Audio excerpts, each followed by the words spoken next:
The Agriculture Sector Strategic Plan ASSP 2015-2016 to 2019-2020 Priority 2 focused on increasing access to critical inputs that include mechanization. The Ministry of Agriculture, Animals Industry and Fisheries, MAIF, identified promotion of agriculture mechanization as a strategic intervention area towards improving productivity and profitability of strategic commodity value chains. Following this background, the government of Uganda procured and distributed tractors and implements for farming to communities across the country.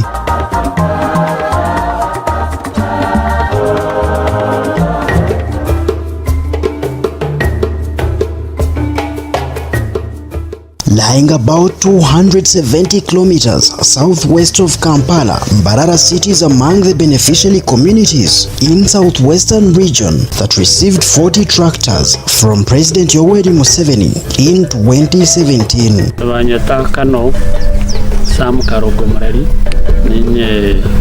Operation Waste Coordination Coordinator, Mbarara District. Tractor mechanization nari tractors as president yaraganise abahinzi n'abarisa akazaraganise 2015 2017 yazo bayete tractors akazaraganisa habo kwenda ongera amate abo adeyare zizabere zayombekirwe kazi n'amate make twetorora kugira kimusembabure paka ntungama forming a clusters, and those clusters were district Burgombor abantu 15 forming a clusters makumyana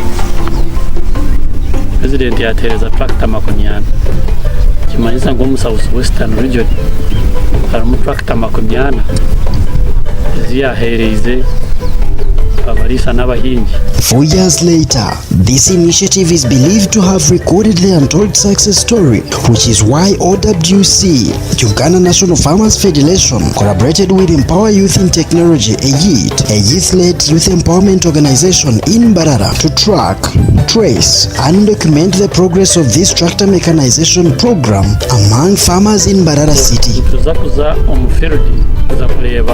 Tractors ebizirukora abahingi n'abarisa abazine n'abazikozesa ebitwaza bahereye kuba rero bazikozesa ebitwaza bahereye na president kiyaza bahereye bongerwaho kibatungukire bata individual farmers barikuhereza testimony live on video.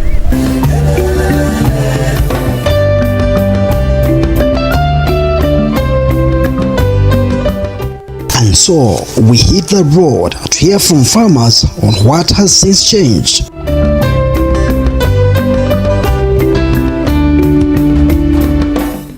And first, we visit Bukaka Farmers Cluster.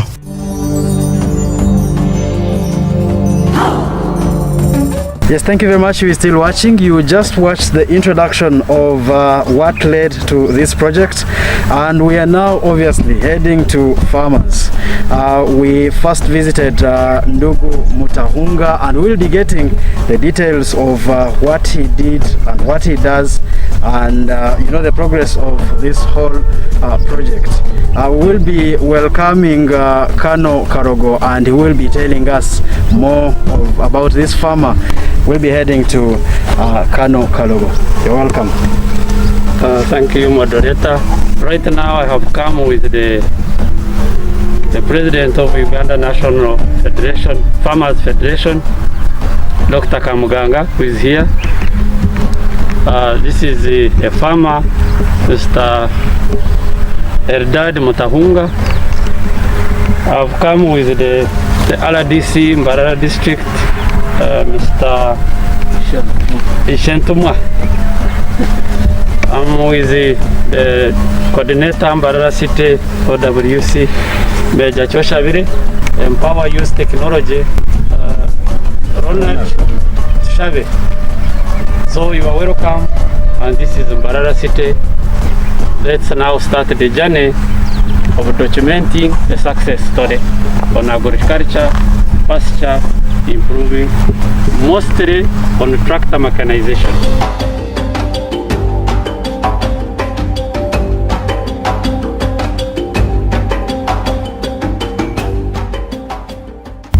Igifamu bageta Nyarubanga dairy farm ntushohoza amate turuga mu group ya Bukaka cooperative pasture group abaweretse creation kuba izire batereza tractor na implements zayo zo kuhinga zo kubyara imbibo zo kutera amatsinde nangwa na slash ikatu yambo mu kuhinga aho kwa bakozi bo kuhinse mu kono mbyaro bakaba bace bakuza kuhinga bakushaba sente nyinshi kandi bagaruka bahinga akasara kace katwaro bwire buri ngakatarukwa hato waza kutamwe imbibo yawo uferwa ushanga season yako yakwingwira. Amazina ndina Maskorobat ni nkora famu ya Nyarubanga dairy farm, ndi omukugum byo kwinga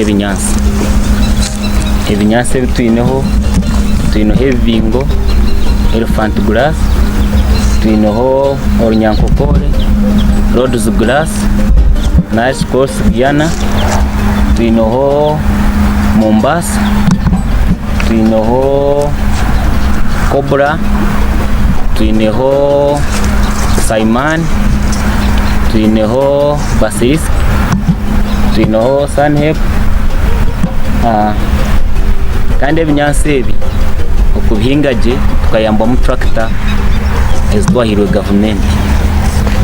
Twatungire tractor eji nekora umurumo omwizoba rumwe ningo mushahanga mukaga bayakozere ekazo munana yihebye so cyahwera barisa kugira ngo bahinje ibyo kuriya byente batarakuta mani menje munonga kandi cyo kutwaro bwire bugufu twakutegeta kayizire abantu kandi bisa ndise yiko iyo bunyakare yo bunyankoro serenti kagenda bagakumwabaza uko ushanga taganya umuchango kuko uri kumanyente y'amategeko kwenda kugenda mwanya marenga konko bwa hati abantu kubo twahingira ibyo kurya intezarira heji zaguma heji intezayongera hamate aka esente zayongera tahumbarisa uri kurebera.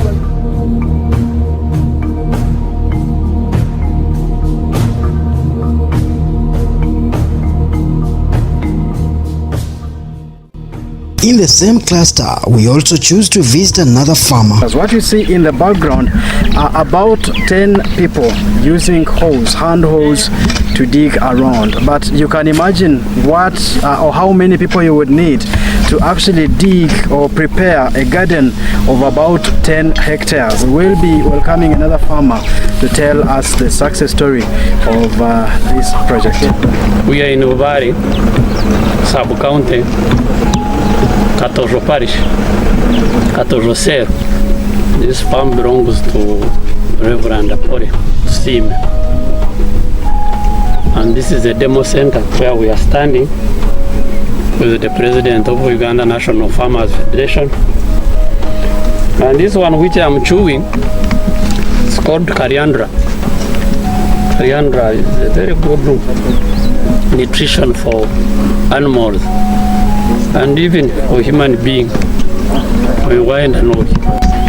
Yabara fande karogo anyore nyokwanje ninja kusima nkafama batahi banje farmers batahi banje ninja mureba Coriander ryo kweru kureba kweru kusha nenda kusima ogunomwe model farmer wa president patron witu umuranga gwiyatire cinchore kangwa abantu bagurire. Amazina ganjye ndi Reverend Pole Musime icyaro cy'iteke ni Katojo Ser 1 umugomboro ya Bubare muri Kashari Mbarara district. Ngandi member wa Kaka Cooperative Society kafunjwa amahero mukaga ngo utere kuzibanda yo kubanza mu ntize nsime kama wihanga mukuru wihanga na president ukutwaso mu rumogo kutwabetura umunyengira no kuyamanyire ngo abarisa n'abahingi twendo kuturumirwa nawe yataho buriyo niyo hina atanikiye na karashitege mukuru wihanga yaza kugitereza ningishika nkabyaraho eka 30 z'ibicori kino yarebera ibicoro muri Mbarara kwengana bityo hihi na kunuya bageta cobra necho jubwe kandi jeni morato ngwana bageta baseris kuna biraha ikintu cyabanze kura fitire bindi nambaye kuna bireka demo protaka nkani pemane binyanse bina havesingiremo nashanga natunga binyanse bya kanemwe na kilograms 800 ejeni saimani yona nebishubwe ekinyasa kino bakyeta setaria nandi niyo variety yacho kandi nacyo kinkorejya kuko nshaka ko kura usheza kushara waherezente urashaka kacaje na shagarukamo so nacyo mureba icyo cykwasire ko ngeke ngwenda kushobora neki abo kumanya ngumwanya gwito uguntu kirafuterwe cyanda ngoma hashokundi so nyufutaho demwege nkabaniya nanko atarefembe bo mbase kwegesa abandi bafama batahi banje cyanje basikangure nguze hembo so mwene tractor ninga mechanization cyetu ya mbere ho noko yangu hatuye n'amasuku gumano yongera ha farm yawe hiwa wahika yongera ho mwanya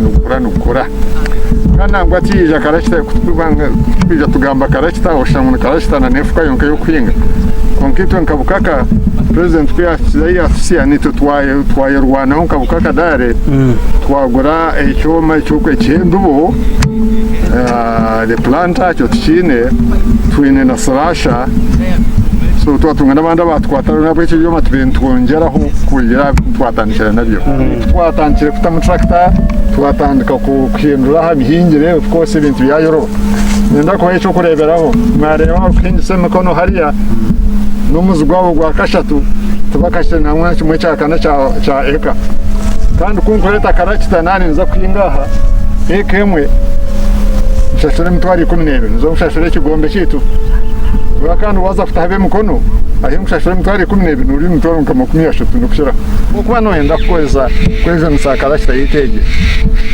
nzo mu office booking ngenda kwinga haza twine ba operators twereza umuntu waja azo museri gwawe aja nakoma ko kupema kugira tumura umurimo ngengana guti harimo nkongi n'ingati zirimo habonire karashitane basa kwingaho abo kwenda kureba ngo magaraga karashitane gutegagiro kugaba twaginyisa hataru so baceza kugambara esente z'u kwenda kwemereza karashitejo uzo mu office oshashora rero bakora booking namwe mwazo mu office tunja kushanga rubaho ubwo ka booking ebiro bitanabite nza kumukorera ebiro bitanabite ubwo naza kwinga ubwo naza kutera amasinde ubwo naza kushabura so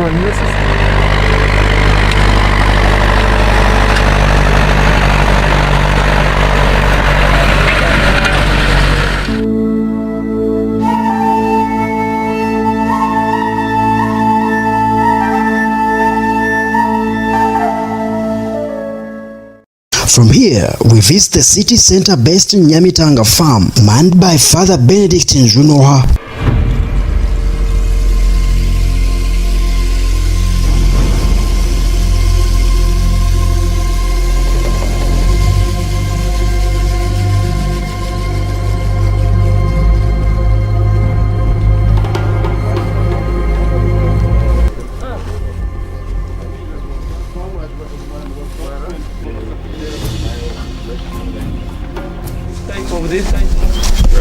This is the bracharia. Yes. Here you are giving your animal. Even mwebinyase birigiro mu tractor mechanization farmers bitwa byara kandi bakabisharura bakabihente zabo kwenda kongera amata. This is a very good post harvest management whereby we encourage farmers bombeke shelters nkezi stores aho kubika nibakozesa loko material tari mu kintu cyesende yingi n'emiti n'amabati n'ebinyasi.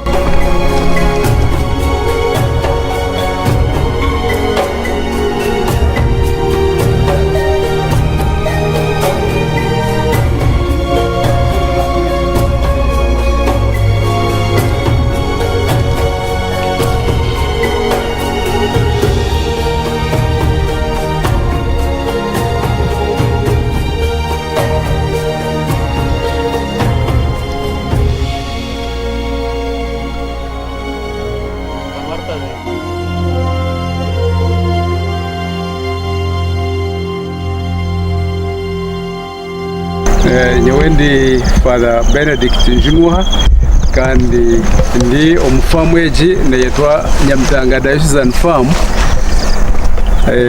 Ni famu imazire obwire bwingi nerisa ente kandi ente zitwihamu amate tuganyirwa mu kihango abo kwejunusa za tractor zezo cyo kikatuyamba munonga okutunga amate mingiho twija twasya hari lita 135 mu Meyi mwaka gwa 2019 ato kurgaho burizo baguma tutunga lita zesusya 200 ningashi magana abiri burizoba ubwente zitukamamu ziriyente kurgari 15 kusya hari 20 mwenu buzima tractor okuyija ekatuyamba omukwinga ebinyasi byatuyamba kutunga amate kandi amate twarga kuzagura atakashoza akakona abantu nibija bagura amate kuno yabagagura hii kandi amate marungi.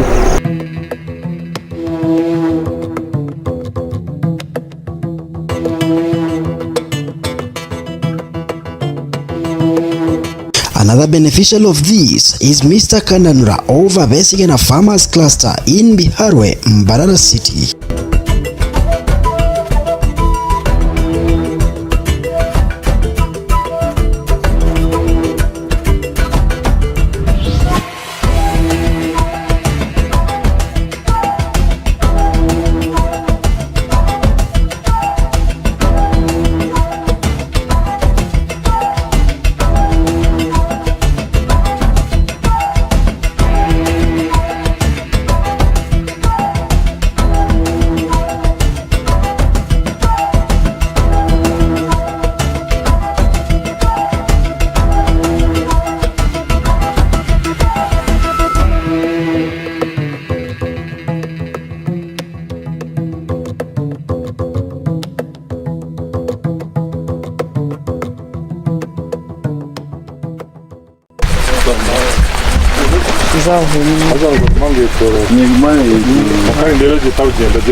ati ahantu hatari umutwe mu tiramizi ugenere mbona kubumucyano bwo guturihije ameze tujya hantu umudamu yiti kombeka tanka ruza vayibra atwege yagatwara yibra ejegaga atamuru rupiro kujya kutafuranya ngo ati cyaje ikintu muturebaho mu rutoki ubona kubumucyana tiramizi urutoki rugumira rwinamagara marungi.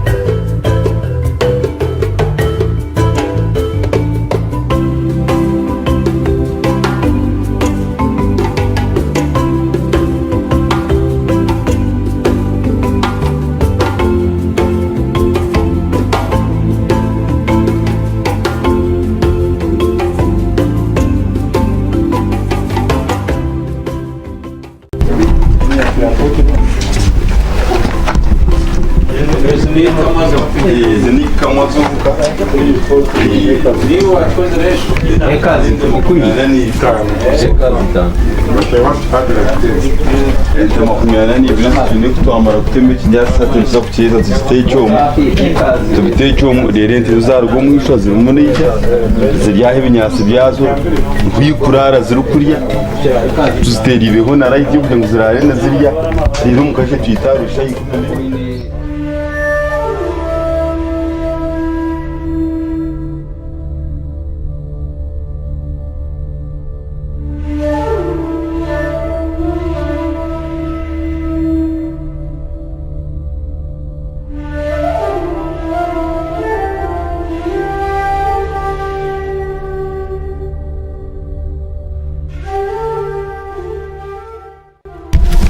abatari aha n'umuringo gumwe tukubasa kurisiza mwente zitu tukazibonera ibinyasi tukabirundanda hamwe tukabireta cyomeki kikabisa muwe kikabitwanyagura tukabigaburira ente zamara ku rugo mwisha akuba n'ibinyasi ebirumu ekirisa kiri kubasa kuzihereza amatemenje kuturkwetaga abo kuba fameje gutwara tureba machine egeri yahera munezi twanyagura ibinyasi ebi ubona ko tumuntu zagaburira ente kugira ngo omukasheshe tuyemo amatemenje kuturkwenda okuno muringo gumo kubasa kugira ngo umuhingi wakubana abasa ayinita karike n'umuringo gumo kubasa kugaburira ente umuringo ubu umwanya muto gwakuba inahinga kinyasi akireta kiteka mwanya gumo akitematemeraho akigaburira ente ente itwine eriko ezitukama hakwa tugaburira ente ziri kukama zonka ke kurugo mwisho biyarya yija tugikorera top up akuba twakuinspecting kugiha mureta mukago mukasheshe ushanga tongeraho reta azibiri zamate zabarita munana abo kubone ba yakora top up umushahezo kandi neba yarestinga yaruhuka ibinyasi bigikorera amata guturukweta mukasheshe.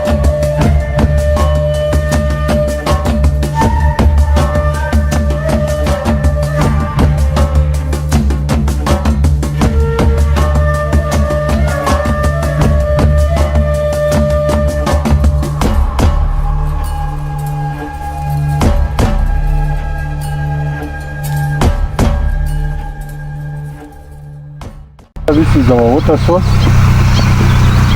I used machines, the tractors, to construct this dam. I started with the smaller one, but I continued increasing it to this size. It's now the major source of water which we use on this farm. For example, we use a submersive solar pump. Submersive solar pump. In this pipe here, there is a pump that keeps underwater there, and using the solar panels, it pumps water to that reservoir tank on the hill, and we use that water by gravity. It comes back, and that's what we use to irrigate the banana plantation, irrigate the supplementary feeds for animals, and watering the cows. Ekinyatsi kino bakyeta orunyankokore. Hati ebyo byokureba n'embibo wayenda n'obigesha orugaha noyihamu embibo yawe wabyanika noyihamu embibo yawe nobyara obufamu ningashi omusiri namwe nente ombiri bw'ekyandeki nibwo tubintu tugaburira n'ebinyasi birungi biri nutritious nibikamisa kandi nibigumira nente. So mufamu egi twinemu types 5 z'ebinyasi. Twinemu orunyankokoro oru, twinemu morato, twinemu sugar napier, twinemu sorghum. This kind of species is called the sugar napier. In fact, it is very sweet, and the cows like it very much. And it also multiplies so quickly. And from one of its suckers, you can plant as many as 50 of them. So it has also helped us during this dry season, supplemented by the sorghum. The good thing with all these food supplements we have, you just cut and they regrow. You don't plant again. Like with the help of Operation Wealth Creation, we were offered a tractor at our cooperative society, Avesigana, where I'm a member. And I used the opportunity, because of the land I have, I tilled the land to plant the food supplements for animals and also the banana plantation, which you can see. I have about 10 acres of the banana plantation, and I have about 5 acres plus for supplementary feeds of animals. And as you can see, it's still a rainy season, but I was able to feed my animals throughout this dry season, and I didn't have a challenge of shortage of milk or the health of animals. The animals kept healthy, and animals kept giving me quite a number of the liters of milk that I wanted from this farm. So I recommend and I thank the government for the support of that tractor, and I'm sure even other members of that cooperative society have benefited from using that.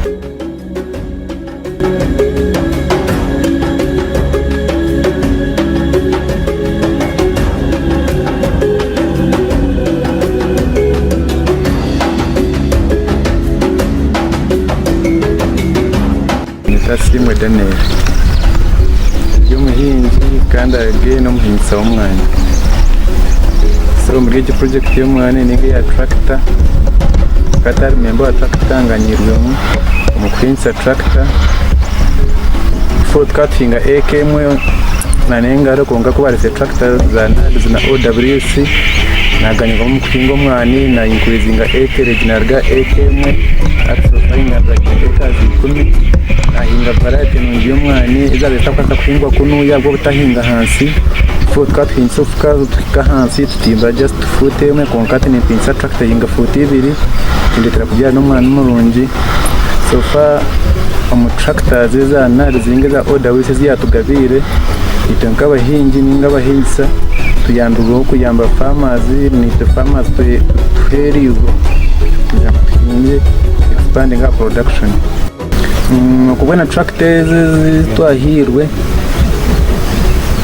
no za office za operation wealth creation bakwereza operator ninga field supervisor ajarambura umusirgu wawe acheza gurambura agupuma kugambira acreage yabere acre for example ujya this is 1 acre y'inkwenda ngo ohinje acheza kugipuma okuhinga umuntu bwo kubanza kucaginga mutwari 15 na majita na service na operator byona ajya kubanjura umusirgu wawe amasinda gabaga kurekeraho atagwa kabira kuhingira mutwaro 13 akucyongera amasinde gawe akwereza entabere agikwereza ready for planting. Sente umwe bakwereza ngo sitwara mu banka kwera account number sitwara mu banka akujya neza gukora service neza kurebera tractor kuguma mu mbera nungi. Zina Mugisha Dickson Bahati izina rya farm cyarihingama mixed farm. Basically ntukore ibintu nturisa nutuhinga ntuhinga umwani tuinevaniro mu rutoke tuine hortoke then turise mbuzi turisa nente ntiza mate achukwa turine na pastures ninga shok turu kuri sente of course and the one oyenda mate tukuzirisa binyansi byonka tuine ebichore bituru kuhinga gukora silage tukastokinga silage kumara ubwire buringwa ebiturabira tugabura rente kurabira umbuhire bw'icanda bwona kureba ngo ente zasigara let's producing amate okurigiro kumukwana mugenda then omukukora mukwingo mu tukosa mu tractor ya operation wealth creation tractor je tuino musiri mukaha mwamwe n'ubwire nja kwatwara nembereka tuino musiri acres 15 na hatubire bicori birumune bitegura tractor ya OWC niye twerire munonga umukubanjura umukutera amasinde no mukubyara so OWC etkorire ikintu cyango munonga ahabukuba erirayobo tractor je erirayobo nabakozi bayo barirayobo boko mutererese mu wamugambira umusero gwanje ngenda muje mu kuplowing bija ba plowing in time ukubyara babyara in time of course ndanembera yobwire yakfevaringa usharura cyango.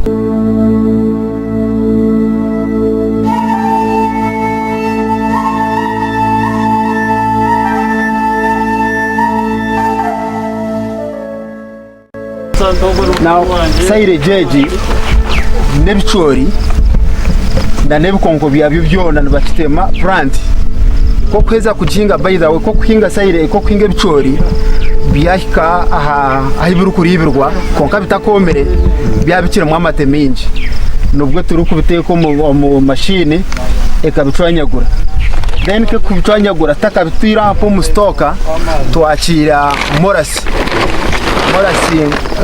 ntutabura ritazi 10 tuteka mu 15 z'amezi okugira ngo tugiteke mu kubipreservinga na no kongeramo akoho ningira ngo nahatabarukaga nohura irinkemineki so icyo cyo kigiretera akaho akarumu nikagiretera ente kubikunda kandi cyo rukurye kunziri of course nikigire kijyayongeraho munonga ejo niyo silage nuko gukorwa yake bwana hona okurga hashituri ninjano hareba actually tukatandikira hakina aha ekeri silage kurga okuhikanka hi aha fanda yemerire echo nekina cha silage waza kubara uburemezo burumu natane nka mushanjo kurga kuhika hari utane zimushanjo kandi nangu tiyo yonka na harabuzwa himwemerira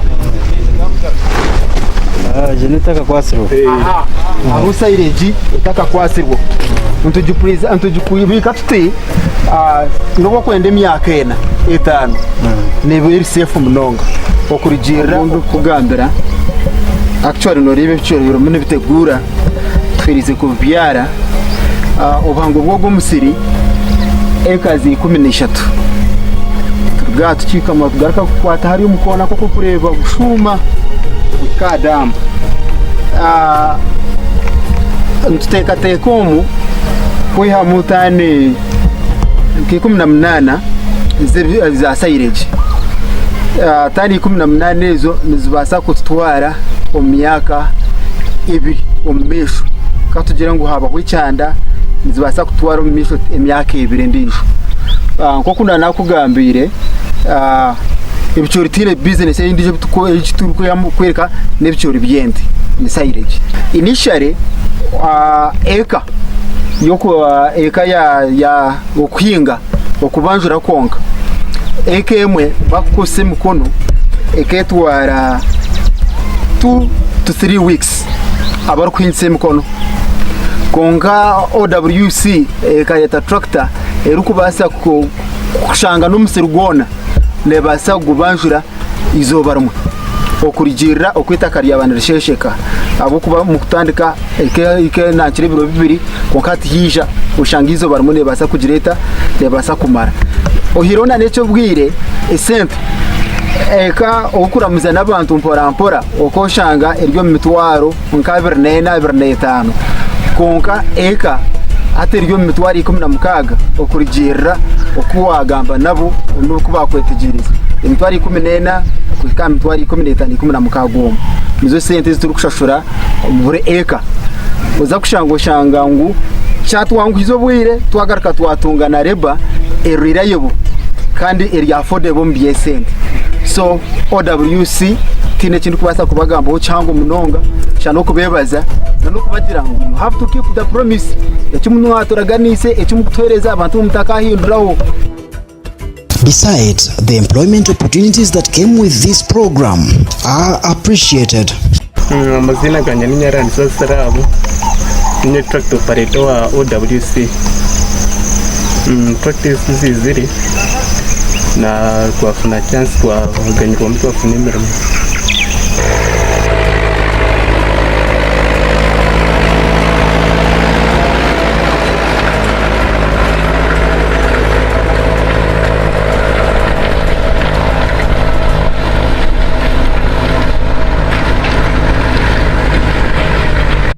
Farmers also use this opportunity to point out a few challenges encountered. Maybe, of course, everything has challenges. It is just one tractor, and where very many farmers, sometimes you book and it does not come at the right time when it is expected. And also, we also need some other machinery components. For example, Florist Guyana They should be chopped and packed. But we don't have that machine of packing the cross Guyana when it is dry. We need to add value to what we are doing. Like this banana plantation you see, on its peak period, I would cut like 200 bunches of bananas per week, and the market would go too low. So if we could add some value addition equipment, even in the wet season when we have a lot of milk, the prices go so low. So there is a need for the government to assist us as farmers, so that even when it's the dry season, we also get enough money from whatever we produce on our farms. Twakubire nka farmers ntwetaga iki cyuma kibakweta chaff cutter, ekikuvugwa tractor, ekitira abo kubantu rajya kukipangisa tukiyo kunoku umwe kizambaza ubuhereza. Ikindi kutukuba twingire Croris Guyana ningori nyankokore twanda ngo twihemu ebinyansi kubika byomere tuba tutine ibibyoma ebikubushara nandemwe bikabizinga kandi bikakoma, then yokakiza nk'entende ukatwara kubika. Tushangire ngo kugenda ukaza gukora silage, noza ukusharura ibicuri bakabitera bakabibika ukabishweka nko kuba kubishwekere nicenda abantu abagugwa abashomera bakubyetegereza. So extension services government kuyakongeraho kikatweretwa abahingi n'abarisa kumanya icyo gukora. Icya kabiri, ebyoma nabyo ni expensive. Ubu kureba nk'aba China bagashana za walking tractor mwe n'ubu twatandika karakiteka korajya go kugira ngo itaka takagizere mamone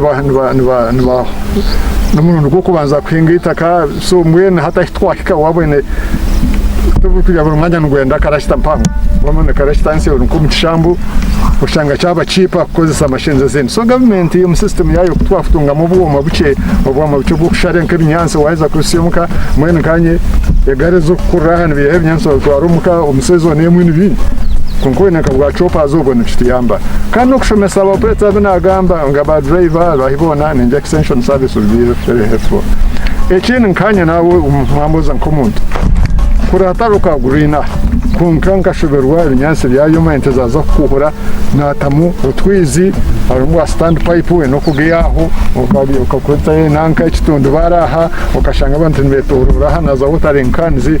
So ikigambo cya irrigation mwen kanyamizi ngina unigamara konka system yo gareto kagabu omusorogo kitugumere. So irrigation ejo for production ne kintu chango tinyenye nkacho ninchimanya kukira mufeke iki government kuyakutera makanya kigambo cya irrigation bakatuna system zeze cost effective kikatwera munonga koraba ko mchande kiturabere mwechi.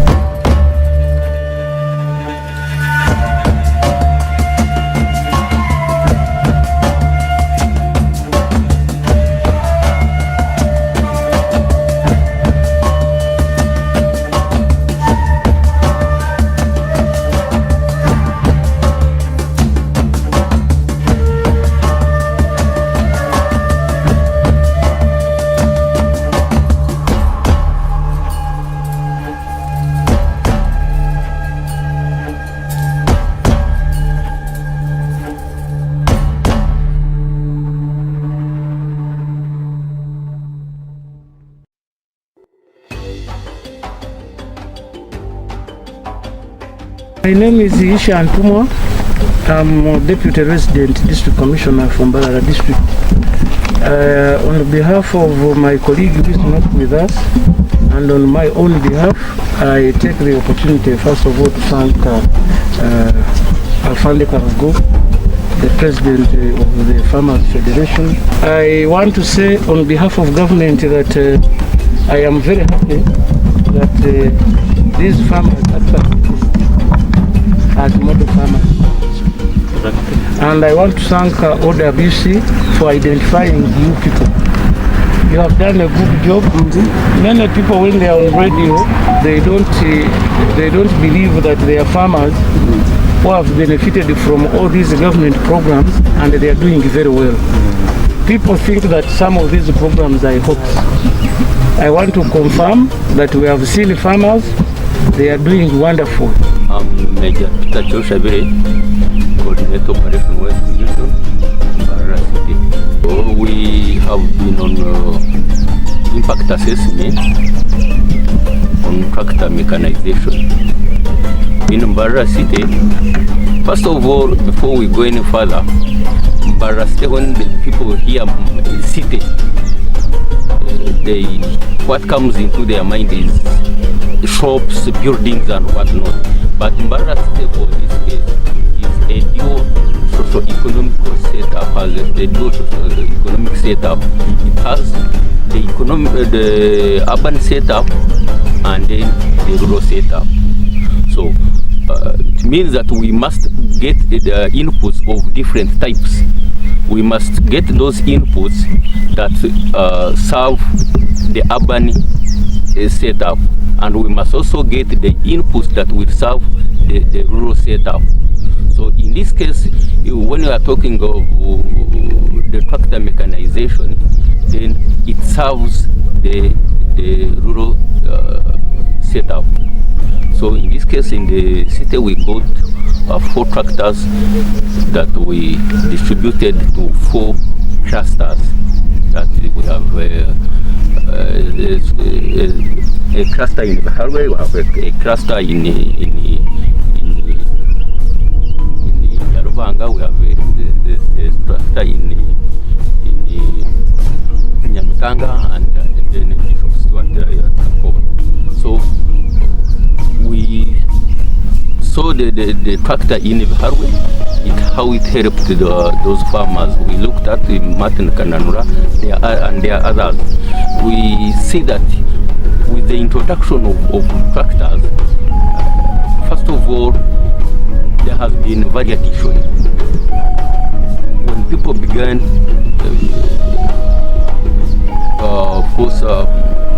planting these pastures and harvesting them, and started making hay and silage. This improved their milk production, and it improved their household incomes. And even others went further, like in Abesgan, they began making yogurt. So this one has stimulated production and hence improving the household incomes. We didn't see that one of Bishop Stuart, but that one purposely is helping the students, the youth, to know how to use a tractor and how important it is to use a tractor. Then this one of Nyamitanga, purposely was given to a religious institution. So it is serving a religious institution that can take up so many homesteads, and we have really witnessed how they are also improved. We have managed to visit the first cluster of farmers, and the first one is Bukaka. Bukaka, they are a farmer. We have visited Mutahunga, Eldad, whereby twareba the pasture seeds okuyazibyeire ezitwamuhaire embibo eitwamuhaire, and the pastures ezabyeire nare different pastures ezabyeire twareba Orunyankokore, twareba Ekibingo, twareba Ekivubwe, konka biri omumiringo etari yemwe, kandi byona twaheza kumanya ngu even the community around abo mu Mbarara district nibeija batunga embibo kurugaho kuza kubyara. Twareba tractor ebyekozire, twareba na sayirigize ebyahingire aho akubibika. Kutwaragaho twaza wa Reverend Apole Musime nawe ari mu Rubare mu Rubukaka Krasta ya Bukaka muka mugomboro ya Bubare Katojo yatoreka wahingire ibikurya byente toreka nebiju uko ariko bibika ibyariko kusharura ahariko bibika so abona bo abari saba abarkoze subtractor ya Bukaka abutwareba twaza muri harwe twareba Rotarian Martin Kananura nawe ari mu cluster ya abesagana dairy farmers ubwo no muhaba model farmers be babesagana yatwereka ibikurya byente byahingire yatwereka ibiju byembuzi yatwereka ukwazitebekanisize ibiju aho zikurira na har kamera yatwereka na maize so twareba ngo koko tractor byekozire ndibirebeka kandi nabantu abarkwende mbibo beinaho kugiha kandi nabarkwenda kushoma beinaho bakwasa kushomera endisa nungi nempinga nungi muri cluster ya besagana twabasa kweyongerayo twatayira General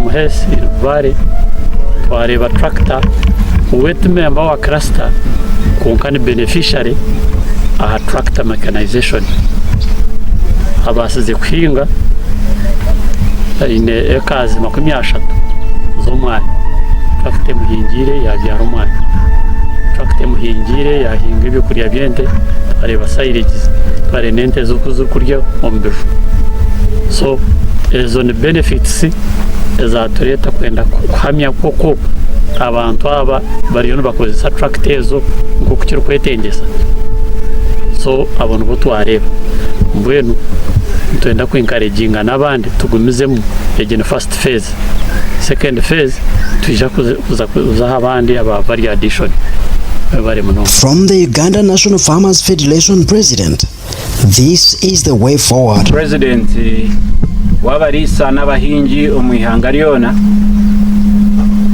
ningashi orukwebembera ekibina ekya Uganda National Farmers Federation ekirugeita abahingi n'abarisa omwihanga organization zabo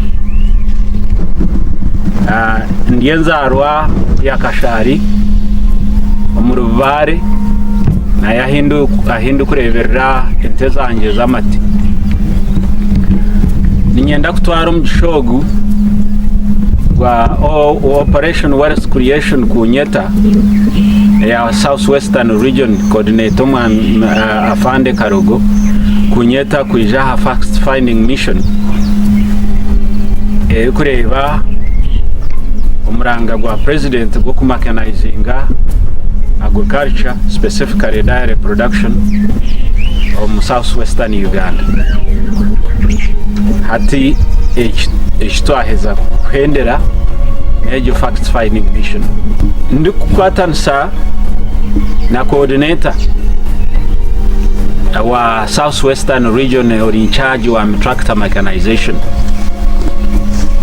ebinayega njya kuhandika reporter eyinda yohereze wa chief coordinator wa Operation Wealth Creation na neji documentary tuija kujimuha aba arebe ebitwareba hansi konka na recommendations zanje ezikutekateka recommendations ezishemekika omukuru wihanga